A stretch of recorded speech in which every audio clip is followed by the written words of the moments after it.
Hi everyone. তো দেখো আমার হাতে দুটো প্রদীপ। কেন দুটো প্রদীপ? তো কাল ছিল হচ্ছে সোমবার, কৌশিকী অমাবস্যা ছিল। আর আমি এই প্রদীপ দুটো দুই পাশে জ্বালিয়ে দিচ্ছি। আর প্রদীপের মধ্যে দিয়েছিলাম হচ্ছে কালো তিল আর হচ্ছে তেল। তো প্রদীপ দুটো আমি ঘরের সামনে জ্বালিয়ে দিচ্ছি, কারণ শাশুড়ি মা বলেছে তো যে স্নান টান করে প্রদীপ দুটো জ্বালাতে। তো আমি স্নান করে তারপরেই সন্ধ্যার সময় ঘরের সামনে প্রদীপ দুটো জ্বালাচ্ছিলাম।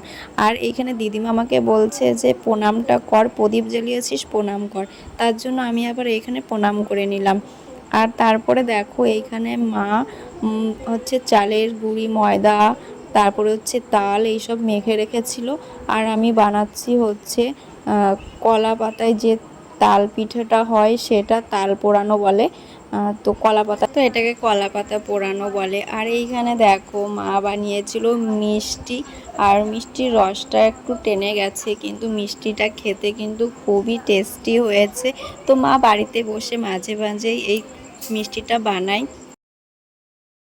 এইখানে কলা পাতায় করে ভালো করে এক একটা করে দিয়ে দিচ্ছিলাম। আর মা তো দোকানে ছিল, তার জন্য মা আসতে পারেনি, তাই আমি একা একাই বানিয়ে নিচ্ছি এইখানে।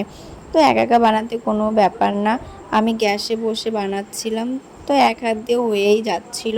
তো তোমরা কিছু মনে করো না, ক্যামেরাটা সামনে আছে তার জন্য মনে হচ্ছে যে আমি বাঁ হাত দিয়ে করছি, কিন্তু আমি বাঁ হাত দিয়ে করছি না, আমি ডান হাত দিয়েই করছি। তো ক্যামেরাটা যেহেতু সামনের ক্যামেরা, তার জন্য এরকম মনে হচ্ছে। আর তোমরা এই পিঠাটা কে কে খেতে ভালোবাসো তোমরা কিন্তু কমেন্ট করে জানাবে। তো আমার তো খুবই ভালো লাগে। আর বানিয়েছিলাম তালের বড়া, তো তোমাদের সেটা আমি আর দেখালাম না, কারণ একই ভিডিও বারবার তোমাদেরও দেখতে ভালো লাগে না।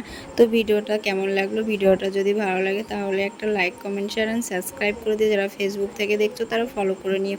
আর সবাই ভালো থেকো, সুস্থ থেকো, টাটা।